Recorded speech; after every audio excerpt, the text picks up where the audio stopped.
Welcome back sa ating mga balitang basketball. Magsisilbing threat ba itong San Antonio Spurs sa mga kupunan ngayon sa NBA?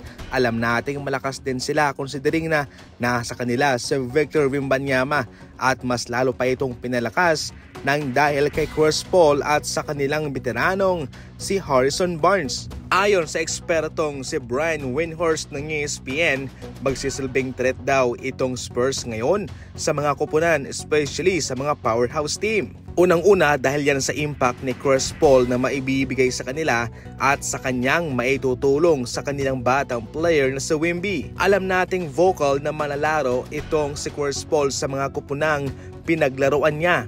Siyempre, yung pagiging veterano naman ang maibibigay nitong si Harrison Barnes na meron ding mga experience sa Golden State Warriors, sa Dallas Mavericks at sa Sacramento Kings. Pwede rin siyang mag-take over at pwede rin siyang tumapos ng laro. Mayroong kakayahan itong si Harrison Barnes na gawin yan. Definitely kung anong level ng threat ay malalaman lang daw yan sa pagsisimula ng NBA season.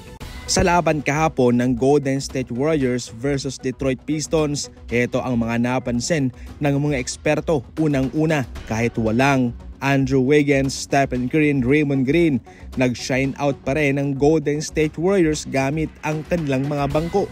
Sa laban na iyon ay nasubukan ang kakayahan ng kanilang second unit at ng kanilang mga reserba. Ito nga ay pinangunahan ni Trayce Jackson-Davis mga idol, pati si Moses Moody na nagkaroon pa ng 14 points. Napakahalaga na ma-expose din ang mga reserba, yung mga second unit sa mga laban na to upang malaman din ni Coach Steve Kerr na kaya nilang manguna sa kanilang kupunan kung wala sina Stephen Curry, Wiggins o Draymond Green. Yung pangalawa ay patuloy pa rin ang consistency ng Golden State Warriors sa 3-point shooting.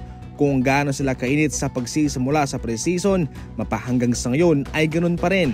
Si Lindy Waters ay mayroong 3 out of 4 sa 3-point line, samantalang si Buddy Hield 4 out of 6 attempts. Sa huling yugto sa fourth quarter ay nagkaroon ng call-off ang shooting ng Golden State Warriors, pero kahit paano to the rescue naman sina Big Man at si Quinton Post. Sa kabuuan, mayroon ding may bubuga ang mga reserba nitong Golden State at yung kanilang 3-point shooting ay consistent naman at yan ho isang magandang senyales.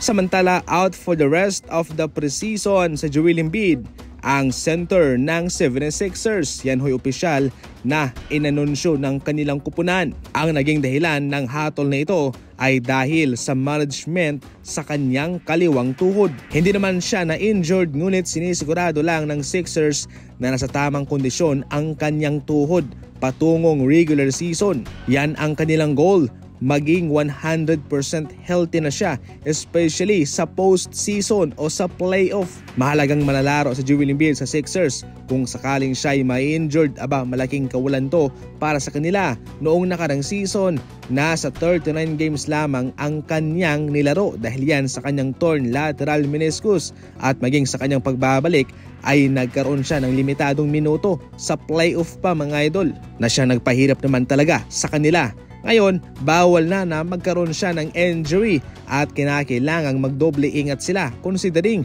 na nakuha nila si Paul George. Bawal magsayang ng oportunidad. Yan lang muna sa ngayon ng ating mga fast break balita and as always, thank you for watching.